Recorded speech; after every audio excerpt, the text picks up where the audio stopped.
Amigas, amigos, bienvenidos. Aquí estamos en Placeres Textuales, donde decimos que leer se siente rico. Y está nuevamente con nosotros nuestro invitado, el doctor José Ramón Calvo. Ustedes recordarán, amigas y amigos, que platicamos con él hace unos 7 meses a propósito del lanzamiento de un libro que se titula La Gran Pausa, Gramática de una Pandemia.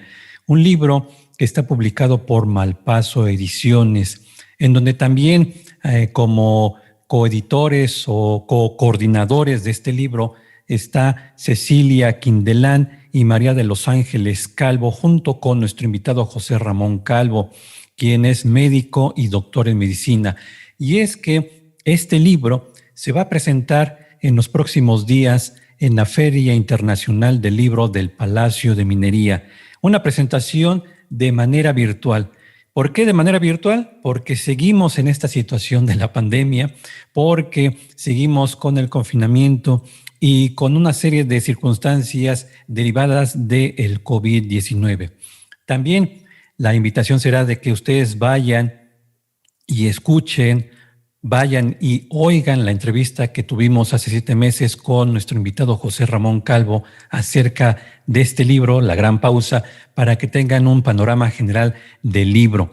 Y lo que en particular a mí me interesa, sin dejar de lado la presentación del libro y hablar del propio libro, es analizar un poco lo que ha sucedido en estos 7 meses a nivel mundial. Claro, también enfocándonos en lo que sucede en España, en lo que sucede en México, pero revisitando esta situación del COVID y qué tanto, por decirlo de alguna manera, las predicciones del libro o las circunstancias que se han vivido han rebasado las expectativas de los analistas que en un momento dado confluyeron o se conjuntaron en este libro para analizar el COVID, analizar qué ha pasado y tal vez hacer un poco de prospectiva qué debemos esperar para este 2021. Después de esta introducción, mi estimado José Ramón Calvo, bienvenido nuevamente aquí a Placeres Textuales.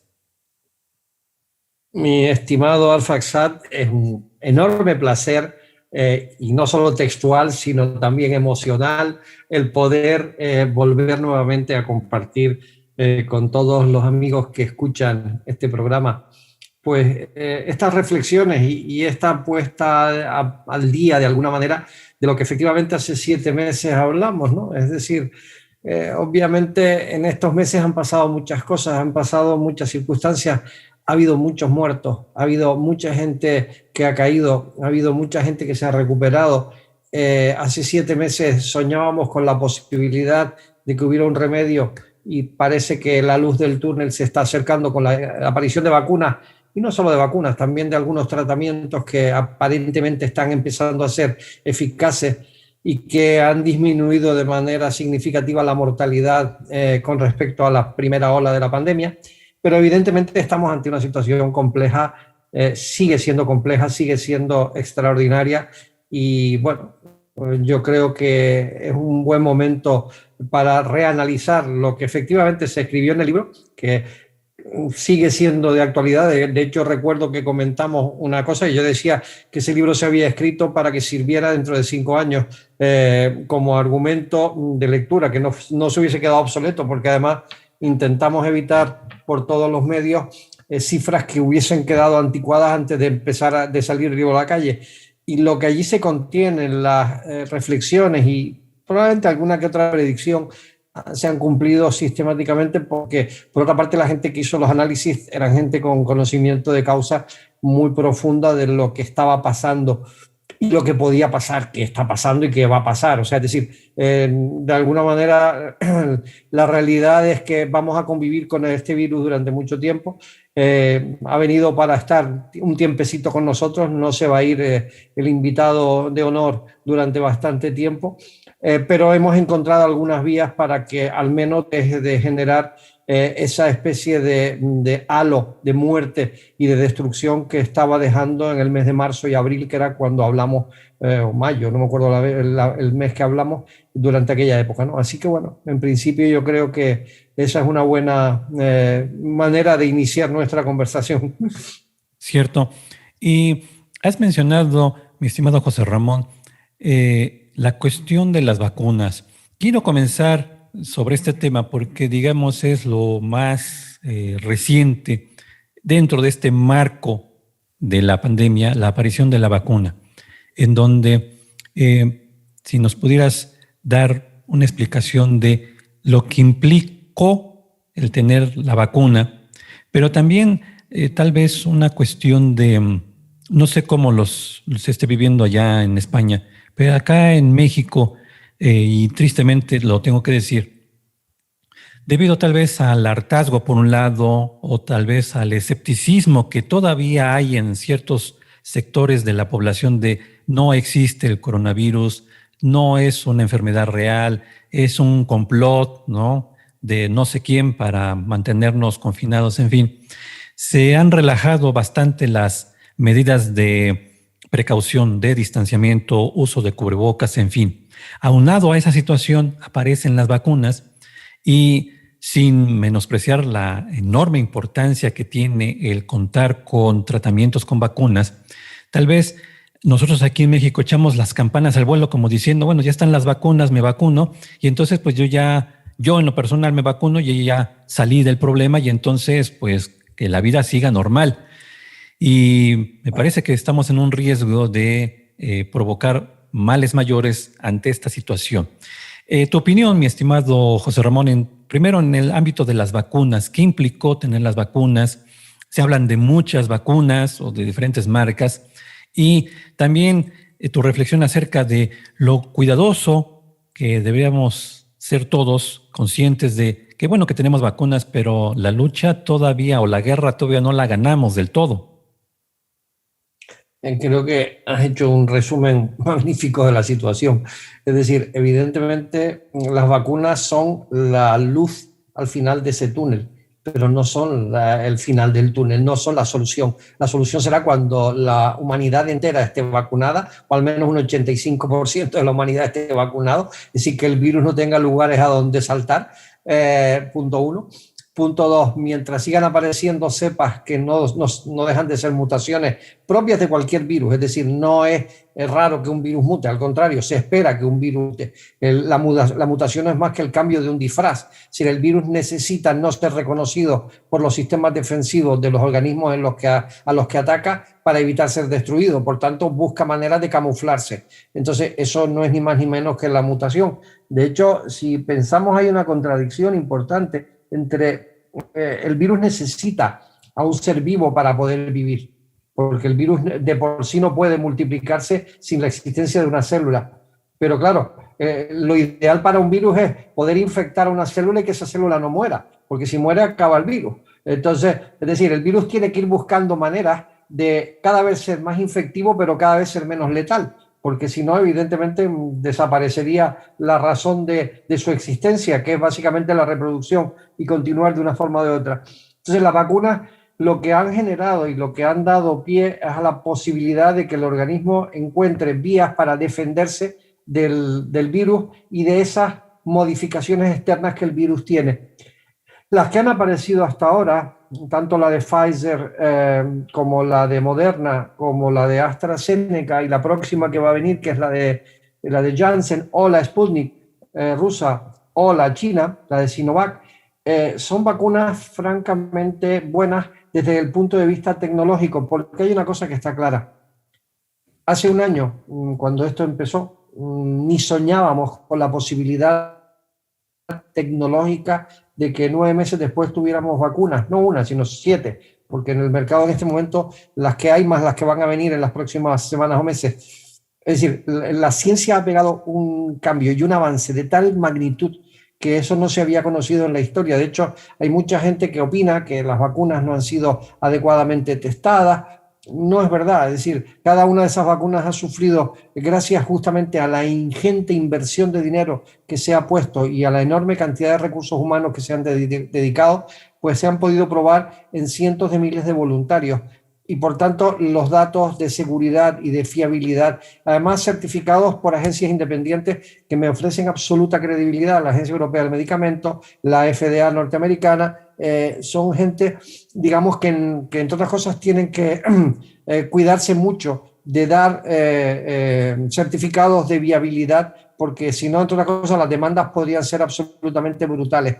Entonces, en caso de que fuera erróneo, ellos se cuidan mucho. Para mí, si ellos lo dicen, va a misa, es decir, tiene absoluta certeza.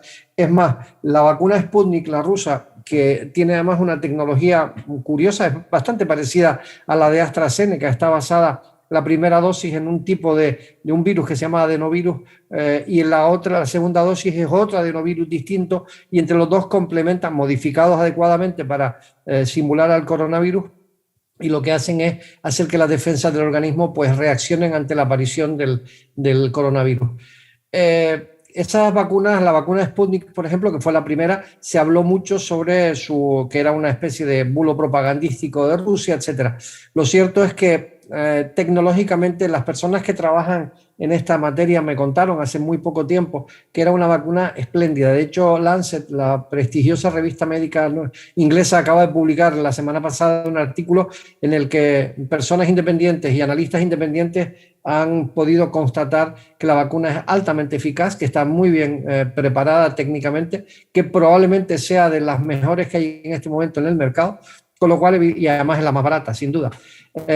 Y eso yo creo que en el fondo pues va a hacer que pueda ser una parte más del arsenal terapéutico. De hecho, la Unión Europea, a través de la Agencia Europea del Medicamento, ha empezado ya la evaluación inmediata de la vacuna, que ya, por ejemplo, Hungría, por su cuenta, decidió comprar directamente a Rusia. La vacuna china tiene menos recorrido, no ha sido tan difundida, hay muy poquitos países que la están analizando. Fue producida en Brasil en colaboración con el Instituto Butantan, que son gente muy seria, es decir, y por tanto también me ofrece bastante credibilidad en ese sentido. Pero tú mencionaste una cosa que para mí es básicamente objeto de preocupación, que es el negacionismo. Es decir, el negacionismo ha sido una constante en la humanidad. Es decir, yo que he tenido la oportunidad de trabajar en temas como el tabaquismo, donde me encontré negacionistas durante muchos años de las consecuencias perjudiciales del tabaco. En el cambio climático, que es mi siguiente punto de trabajo, también me los he encontrado. Me los he encontrado con el tema de la COVID.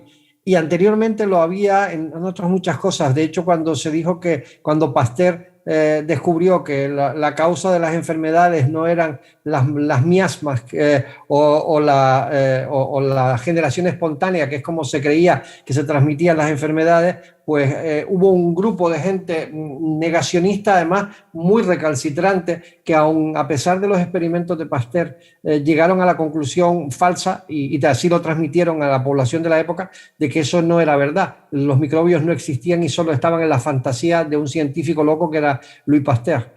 Entonces, es decir, evidentemente todo eso se comprueba a posteriori, pero lo que se está diciendo por parte de ese conjunto de negacionistas, que además tienen intereses muy variopintos y muy espúreos, las teorías conspiranoicas, los QAnon, todo este tipo de historias hacen un daño muy importante. Daño que por otra parte se incrementa cuando autoridades le siguen la bola, cuando las autoridades continúan dando pábulo a eso. Pasó con Trump en Estados Unidos, ha pasado con Bolsonaro en Brasil, es decir, yo creo que realmente ese tipo de situaciones son complejas y evidentemente restan credibilidad. Hoy, por ejemplo, he visto una campaña que ha iniciado el Reino Unido y otra desde Estados Unidos donde celebridades se ponen la vacuna y además de una manera muy jocosa y muy divertida para hacer ver a la población que evidentemente hay que ponérsela, no pasa nada y encima es una protección para ti y para las personas a las que te estás rodeando, ¿no? Y luego viene lo que también decías de la falsa seguridad, es decir, el individuo que dice, bueno, yo me pongo la vacuna y ya puedo vivir la vida que vivía antes, hacer la relación que tenía y sin ningún tipo de problema.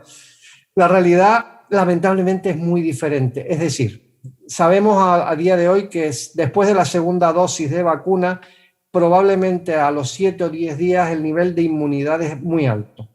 No sabemos lo que dura, no tenemos ni la menor idea de lo que va a durar. Es decir, igual dentro de 6 meses ya no tienes protección o igual dentro de 2 años sigues teniéndola muy alta. No lo sabemos, no hay tiempo para saberlo. Por tanto, lo que dice la prudencia y el sentido común, ese sentido que a veces es el menos común de todos, pues dice que habría que seguir adoptando precauciones. Es decir, habría que seguir adoptando precauciones en el sentido de evitar digamos, el contacto estrecho con multitudes, habría que seguir usando los tapabocas, habría que seguir teniendo de alguna forma el lavado de manos. Son cosas que, por otra parte, el lavado de manos y la distancia social seguramente han venido para quedarse.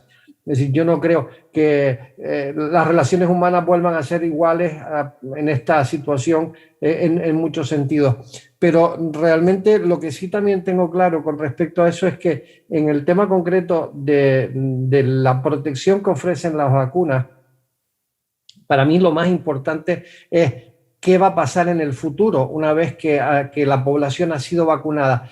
La lógica de otras pandemias dice, pasó con la gripe del 18, es decir, una vez que la gran ola de la pandemia pasa, una vez que los tratamientos funcionan, una vez que la gente ha recibido la vacuna, lo normal sería que determinados tipos de cosas puedan relajarse.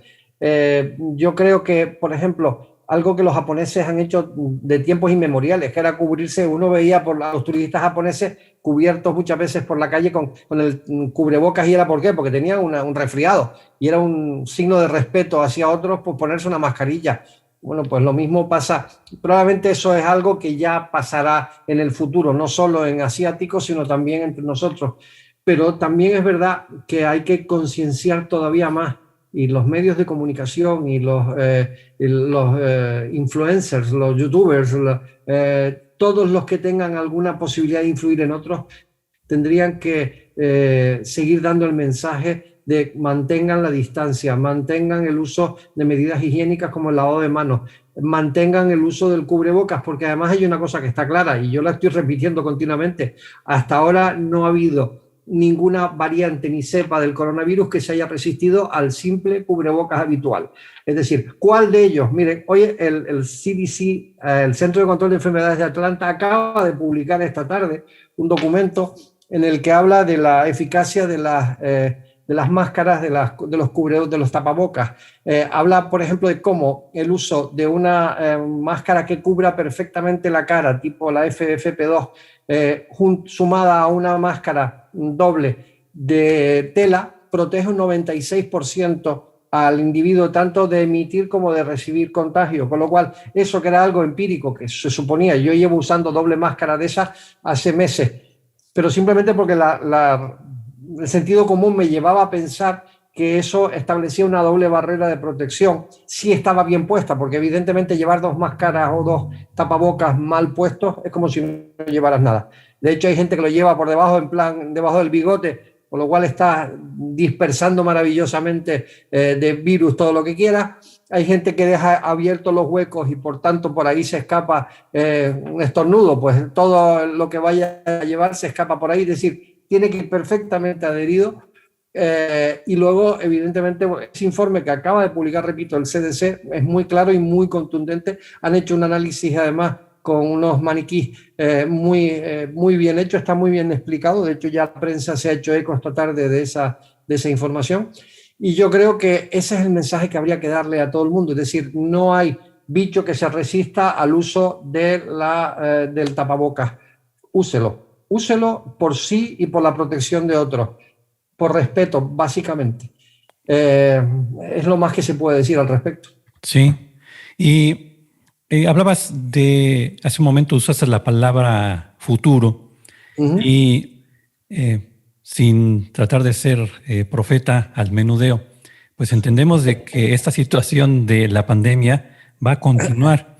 Y tomando como referencia el libro La Gran Pausa, gramática de una pandemia y de lo que los diferentes colaboradores plasmaron en este libro, ¿qué podemos avisorar en el futuro inmediato para este 2021 sobre el desarrollo de la pandemia, sobre los nuevos tratamientos, pero también, y quiero insistir en esto, sobre lo que cada uno de nosotros como individuo debe hacer, porque seguimos con esta añoranza de la normalidad que yo tenía antes de la pandemia. Entonces, se me vuelve una obsesión el que yo quiero vivir como antes de la pandemia.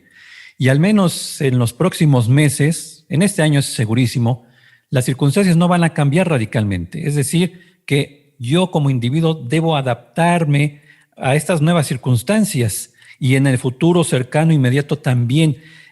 Desde tu perspectiva como médico y que eres persona que estudia estos fenómenos de virus y de pandemias, en fin, junto con los demás colaboradores del libro, nosotros como individuos, ¿qué debemos entender y qué debemos adoptar cotidianamente? Ya lo has mencionado, obviamente, la cuestión de seguir con las medidas de seguridad, pero aunado a eso, ¿qué deberemos entender nosotros como individuos ante este panorama que se antoja va a ser al menos de mediano plazo, por decirlo menos?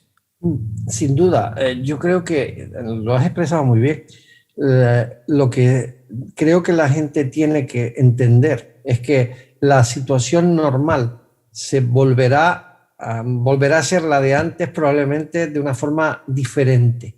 Es decir, no vamos a volver a recuperar al 100% la forma de vida que teníamos antes en cuanto a relaciones sociales, en cuanto a actitudes, en cuanto a muchas cosas. Sobre todo aquellos que provenimos de un ámbito, digamos, más hispano, donde nos gusta la relación personal, nos gusta ir de copas, nos gusta ir con amigos. Bueno, a un nórdico eso le da igual, porque decirle a un nórdico que no salga es algo que probablemente es que ya no lo hace. Es decir, a partir de las 6 de la tarde, teniendo en cuenta que a las 3 ya es de noche en invierno, la verdad es que no se les apetece nada salir fuera a menos 30 bajo cero. Pero en nuestros países donde la vida es diferente y donde se forma otro tipo de actitud, evidentemente hay que hacer entender a la gente que la vida cambió y quien lo cambió fue un minúsculo ser que es 900 veces más pequeño que el diámetro de un cabello humano, pero eso nos ha mostrado lo vulnerables que somos. O sea, ese minúsculo ser nos ha cambiado la vida.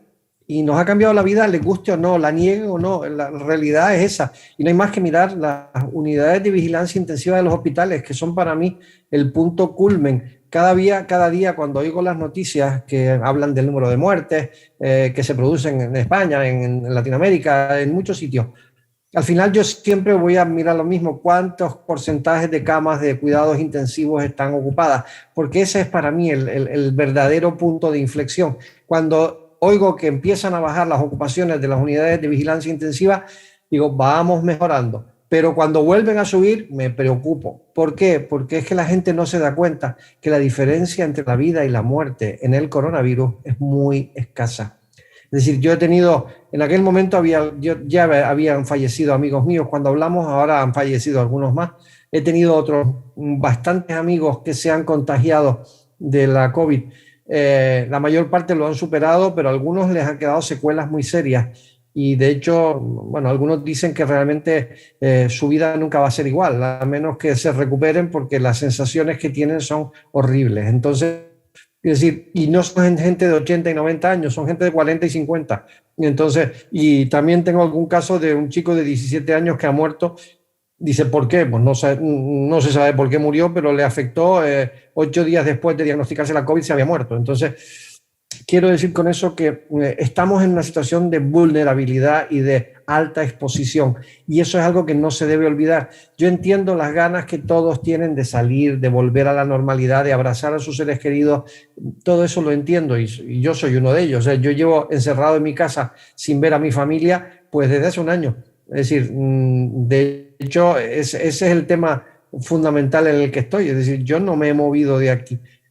¿Por qué? Porque sé que moverme implica un riesgo y de hecho mis salidas son muy contadas a temas muy puntuales, guardando medidas de seguridad extremas, a veces puedo ser hasta exagerado, pero conozco muy bien cuál es la situación, me preocupa enormemente esa situación. Y entonces yo trato de transmitir a través de mis intervenciones en los medios de comunicación, trato de transmitir esta preocupación. Yo no trato de dar miedo a la gente. El miedo ya viene por las consecuencias de la COVID. Yo trato simplemente de hacerles ver a todos los que quieren escuchar, porque mira, siendo francos, hay descerebrados en cualquier lugar del mundo. Es decir, gente que se pone a decir tonterías, que niegan la mayor de algo que es obvio y evidente, contra eso es difícil luchar. Es decir, pero aquellas personas que tienen básicamente un cierto sentido común, que además se dejan asesorar por aquellos que no tenemos ningún interés en decir mentiras. O sea, yo no estoy participando en ninguna conspiración, no formo parte de un colectivo de los que van a dominar el mundo. Soy un vulgar médico especialista en salud pública que básicamente trata de divulgar el conocimiento basado en términos científicos. Por tanto, los que quieran creerme tendrán que creerme simplemente por lo que soy, no por lo que las fantasías que se digan. Y las cosas que yo cuento son aquellas que se basan en datos que conozco en el día de hoy. Yo realmente desde el principio de esta pandemia, claro, vas evolucionando en cuanto al conocimiento. Al principio, pues es un virus que nace en China, que bueno, probablemente llegará en algunos pequeños casos, como pasó con el SARS en el año 2002-2003, lo que pasó con el MERS, el virus de Oriente Medio, en el 2012, que llegaron algunos pocos casos a Europa y tal, pues no pasa nada. De repente ves que se invade Italia, de repente ves que se invade España, Francia, y que entonces aquello se expande por todo el mundo. Y entonces te das cuenta que aquello que habías pensado que era algo contenido, no lo era en absoluto. Y lo más importante para mí es ver que la COVID no se comporta como un virus respiratorio normal. O sea, el SARS-CoV-2 no es un virus respiratorio como los otros. Este virus además afecta a una serie de sistemas, órganos y aparatos que hasta ahora no habían sido afectados por los hermanos menores de este virus. Es decir, ninguno de los virus anteriores daba problemas inmunológicos, circulatorios, cerebrales, cardiológicos, digestivos. Este lo da todo. Este tiene una amalgama importante y se han descubierto además que el virus tiene una proteína en su cápsula externa que es una especie de llave que es muy parecida a una que se encuentra prácticamente en las células de muchos de nuestros órganos, riñón, cerebro, etcétera. Con lo cual, su entrada de acceso con esa llave es muy fácil. De hecho, una de las técnicas que se está probando es justamente hacer una especie de cambio de cerradura, de forma que cuando él llegue con esa llave encuentre una que no le encaja, porque de esa manera impediría la infección. Eso es uno de los tratamientos que se están probando y que se han probado además por una amiga mía, que es una grandísima investigadora que ha fabricado microórganos, microriñones, microestómagos, microcorazones a través de células madre, y con ella se está pudiendo probar que ese tipo de tratamientos que se están haciendo, cuando llega el virus, no encuentra la llave de acceso, es decir, su cerradura ha cambiado. Y entonces ese tipo de cosas son las que probablemente a uno le dan esperanza, y la esperanza siempre tiene un nombre: ciencia. No sé si recuerdas, pero una de las cosas que hablamos era que cuando recuerdo una pregunta que se refería a las cosas que yo creía que había aprendido hasta aquel momento, y yo decía que el recorte de la investigación en fondos de investigación o en salud o en educación eran temas que no deberían ser. Ahora me reafirmo absolutamente, es decir, los costes, la reducción de presupuestos en salud ya sabemos lo que ha llevado. Ha llevado drama, ha llevado muerte, ha llevado situaciones muy difíciles de explicar a la población. La reducción de costes en educación ha llevado a que la brecha social entre aquellos que pueden y los que no se dispare. En los niños que tienen acceso a medios telemáticos para poder seguir sus clases frente a los que no tienen acceso a internet y nada que se les parezca.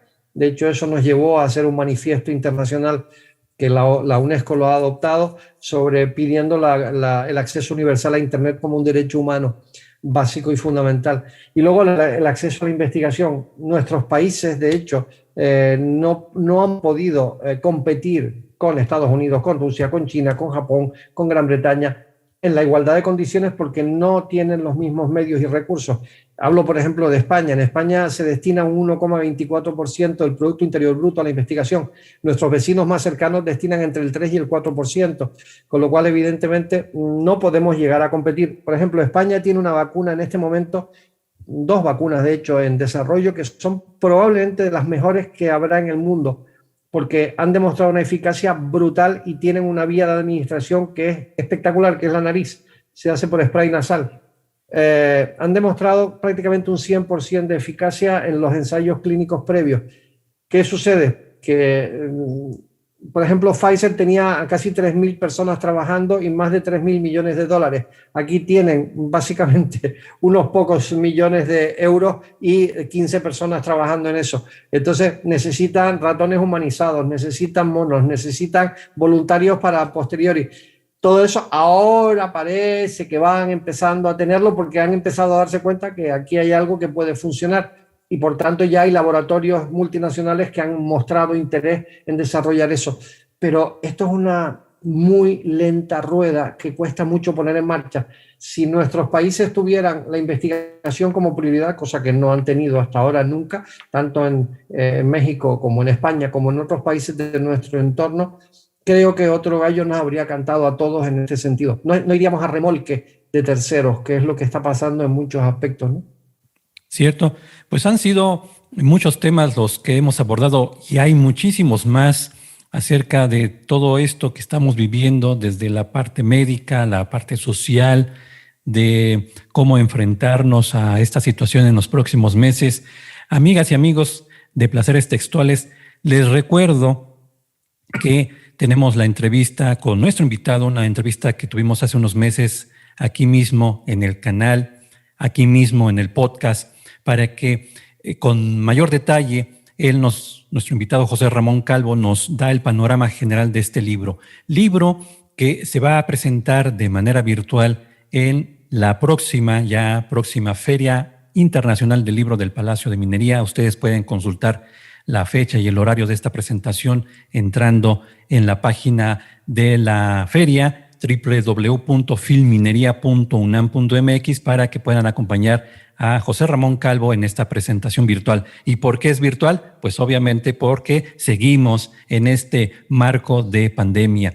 Mi estimado José Ramón Calvo, nuevamente un gusto haber platicado contigo aquí en Placeres Textuales. Espero seguir platicando contigo y esperemos que en las próximas pláticas esa luz que tú mencionabas al final del túnel sea una luz que vaya creciendo aún más y nos permite ya por fin salir de este túnel, pero sin dejar de lado el aprendizaje que como individuos, como naciones, como instituciones debemos tener presente para pues seguir adelante en este mundo, en este planeta y con la precaución, porque lo decíamos también en la vez pasada, pues no será la última situación que estaremos viviendo de este tipo de pandemias. Entonces hay que tener cuidado de que esos aprendizajes no se olviden, de manera individual no se olviden y tampoco de manera grupal. Mientras tanto, mi estimado José Ramón Calvo, pues un fuerte abrazo, muchísimas gracias y pues seguimos en contacto y pues estaremos presentes en esta presentación virtual de el libro La Gran Pausa, Gramática de una Pandemia, editado por Malpaso Ediciones. Muchísimas gracias, José Ramón.